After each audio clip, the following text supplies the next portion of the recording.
শিক্ষামন্ত্রী সাপোর্ট নিয়ে দুইটা কথা বলতে আসলাম। শিক্ষামন্ত্রী বলেছিলেন যে তার সন্তানদেরকে যে ব্রয়লার মুরগির মতো না হয়ে থাকতে, এতটুকুই তো।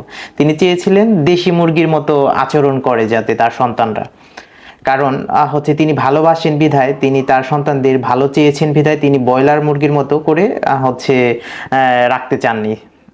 এখন আপনি একটা বিয়েবাড়ির অনুষ্ঠানে যদি আপনাকে ব্রয়লার মুরগি দেওয়া হয় এক পাশে, যে ব্রয়লার মুরগির রোস্ট, আর এক পাশে দেশি মুরগির রোস্ট, আপনি কোনটা খাবেন? দেশিটা খাবেন না ব্রয়লারটা খাবেন? অবশ্যই দেশিটা খাবেন। তিনি তার সন্তানদেরকে এটাই চেয়েছিলেন যে যাতে তার সন্তানরা ব্রয়লার মুরগি থেকে দেশি মুরগিতে রূপান্তরিত হয়। এখন এ যাবৎকাল যারা পরীক্ষা দিয়েছেন এসএসসি এইচএসসি, তারা কিন্তু নকল করে পাশ করেছেন, এটা আমরা সবাই জানি।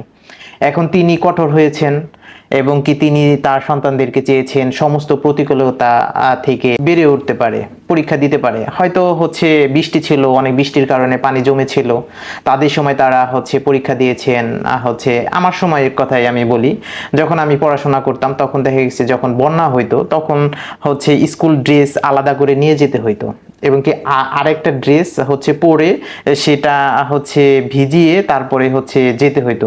অনেক সময় দেখা গেছে যে হাঁটু পর্যন্ত পানি, অনেক সময় বুক পর্যন্ত পানি পর্যন্ত কিন্তু আমরা পার হয়ে স্কুলে গিয়েছি। এখনকার সন্তানরা কিন্তু এরকম করে না। প্রত্যেকটা জায়গায় রাস্তাঘাটটা উন্নত হয়েছে, এবং যারা একদম প্রত্যন্ত অঞ্চল গ্রামে বসবাস করে তাদের কথা ভিন্ন, এখন পর্যন্ত সেটা ঠিক হয়নি।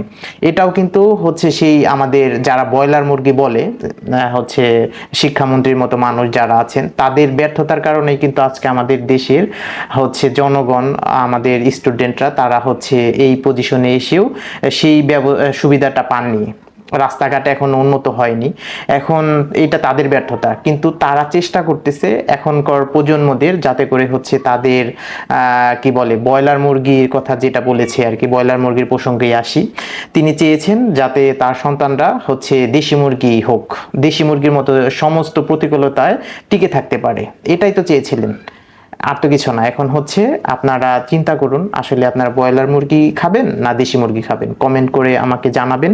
তাহলে আমি শিক্ষামন্ত্রীর পক্ষপাতিত্ব না নিয়ে আপনাদের পক্ষ নেব ইনশাল্লাহ। আল্লাহ হাফেজ।